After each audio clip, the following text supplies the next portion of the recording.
What would Wakanda Forever have been like had Chadwick Boseman not tragically passed away?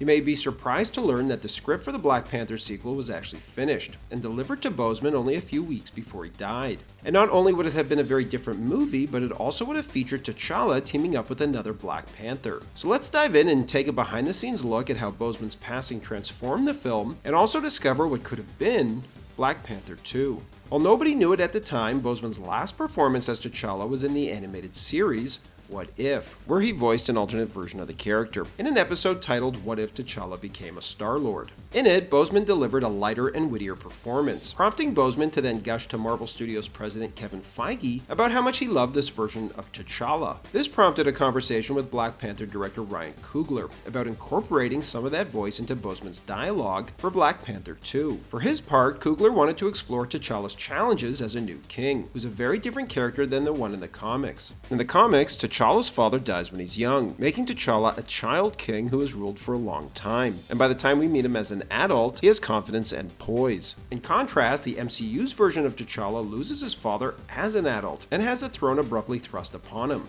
This is similar to the differences between Kirk in the original series versus the new Kelvin timeline, where Kirk gets promoted from cadet to captain by the end of the first film, leading to a second film, Into Darkness, that deals with his inexperience and self-doubt. Black Panther 2 would have explored a similar struggle for T'Challa. After Coogler and his writing partner, Joe Robert Cole, finished the script, Coogler called Boseman up in what would be their last conversation, asking him if he wanted to read it before he got notes from the studio. And while Coogler would send him the script, Boseman would never get around to reading it, telling Coogler it's better if he reads it later because he didn't want to get in the way of whatever notes the studio might have. However, Coogler would find out later that Boseman was too tired to read anything due to his illness. Although his co-star Letitia Wright would hear through the grapevine that even though he was really unwell, Boseman still made fun of how long the script was, since the first draft was 300 pages. Boseman would then tragically pass away from colon cancer only a couple of weeks later, and his death came as a shock to many, as Boseman hid his illness from not only the public, but cast and crew.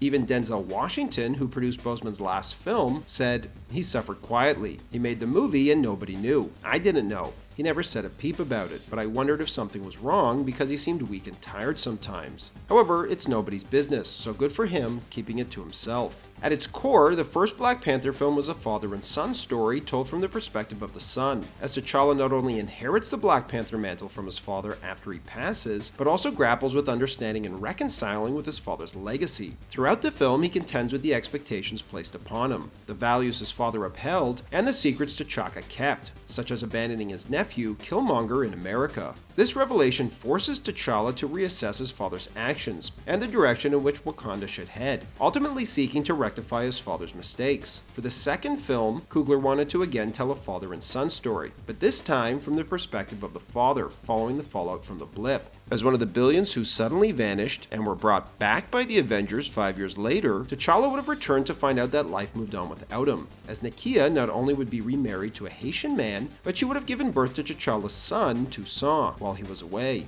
The film would have opened with an animated sequence as Nakia asked Toussaint what he knows about his father, as we realize that he doesn't even know that his father is the Black Panther, or really anything else about him at all, and has obviously never even met him. The film then would have returned to live action, as everyone comes back from the blip, and T'Challa returns home after defeating Thanos alongside the Avengers, where he meets his son for the first time.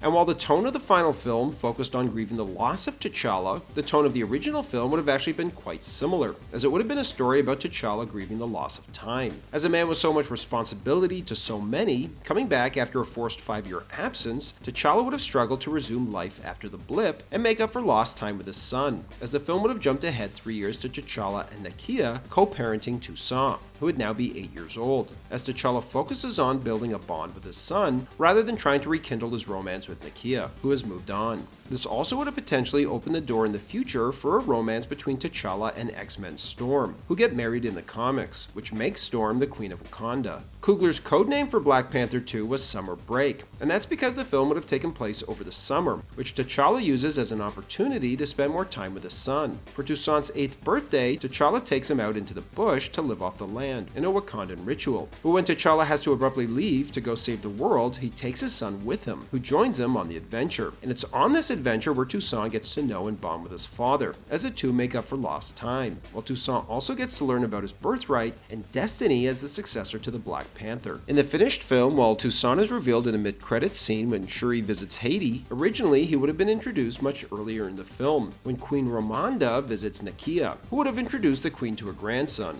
However, the editors realized that by having this twist that T'Challa had a son emerge in the middle of the film, it was stepping on Shuri's journey, when the focus needed to be on her, resulting in the scene being cut, and Toussaint being introduced at the end of the film instead. Plus, it made sense that the audience is just as surprised by Toussaint as Shuri is when she meets him. Still, if you look closely, Toussaint still shows up when Ramonda visits Haiti earlier in the film. After Boseman's death, several questions arose within Marvel on how best to proceed without him. Should they recast the part and leave the script as is, or should they rewrite it and kill him off? And if so, who should play the new Black Panther? Kevin Feige felt it was too soon to recast the character, noting how the world outside and within the MCU was still processing the loss of Boseman and T'Challa respectively. As the team tried to determine who should become the new Black Panther, they kick around ideas and try to extrapolate where the story would go with different characters assuming the mantle. M'Baku was strongly considered, as was Nakia, but eventually they settled on Shuri, because her comic book counterpart also becomes the Black Panther, and they felt hers was the strongest story to tell. However, it's worth noting that in the original script, she still would have become the Black Panther, and would have fought alongside her brother as they try to figure out how to defend Wakanda together, both of them Black Panthers. When the decision was made to kill off T'Challa, Coogler chose to do so off-screen, and not use a digital double to bring him back for the film, to show his death, or him in the ancestral plane, in order to honor his legacy. This decision would also add to the shock value of seeing Killmonger in the ancestral plane, as most in the audience were probably expecting to see a digital double of T'Challa as the camera panned around from the back of the throne. The decision to kill him at the start of the film was also made since audiences were going to be coming into the movie knowing Boseman had passed, and everyone would be waiting to see how the film dealt with it, so it made sense to address it immediately, otherwise everyone would be waiting for it. Regarding the cause of T'Challa's death, Coogler didn't want him to be killed in battle or on a mission, as he wanted to avoid giving Shuri an external target for her anger, or send her on a revenge mission to seek closure. Instead, Coogler wanted Shuri to confront her grief internally, which is why he wrote it so Shuri, the smartest person in the world, has to come to terms with the fact that she couldn't save her brother, despite all her skills and knowledge. Not unlike Superman's failure to save his father from a heart attack, as he laments that even with all his powers, he was powerless to do anything. And since Shuri was becoming the new Black Panther, that meant the look of her costume was incredibly important to get right, which is why it went through numerous different iterations before the filmmakers finally settled on the one that appears in the movie.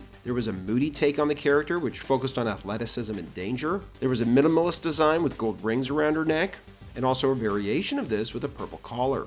There was a more traditional look with a red shawl draped over her shoulders, and even a version where she wore sneakers. However, the version they settled on ended up being a combination of T'Challa's suit and Killmonger's, making her the Panther she had to become to be able to fight Namor in the end. And speaking of Namor, he was always intended to be the antagonist for the sequel. In fact, Coogler originally wanted a post-credit scene in the first film that would see the camera push through the palace in Wakanda, before coming to wet footprints leading to the throne. However, rights issues with the character apparently killed these plans. Still, Namor is even teased in Endgame, when Black Widow asked Okoye about the tremors under the African plate, which Okoye dismisses as just an earthquake under the ocean, saying they can handle it by not handling it. However, Val in the US government's role in the original film was considerably larger, and would have predated her appearance in Black Widow and Falcon and the Winter Soldier. The original film was basically a three-way conflict between Wakanda, the US, and Talokan. Val's part in the film would eventually be scaled back, though, in order to make space for dealing with T'Challa's death. And while Val has a white streak of hair in the comics, Julia Louis-Dreyfus asked for it to be changed to purple to make it a little bit more contemporary. Plus, she didn't want to look like Cruella de Vil. On top of that, early concept art had her dressed in spy suits similar to the comics, which would be dropped in favor of a more everyday appearance for her character. The title of the film would have been different too, and although Coogler has never revealed what it was, other than the working title of Summer Break, after Boseman died, they went through a ton of options as they tried to rename the film. One suggestion, inspired by Namor, was Kingdom of the Deep, but once Wakanda Forever was suggested, they realized it represented their story, which was about legacy and persistence, although they did worry that it felt better suited for the title of a potential third film. Then again, just as Batman Forever wasn't the final final Burton Schumacher Batman film, Wakanda Forever won't be the last Black Panther film. Thanks for watching, everybody, and don't forget to like and subscribe to Bullets and Blockbusters for more great content.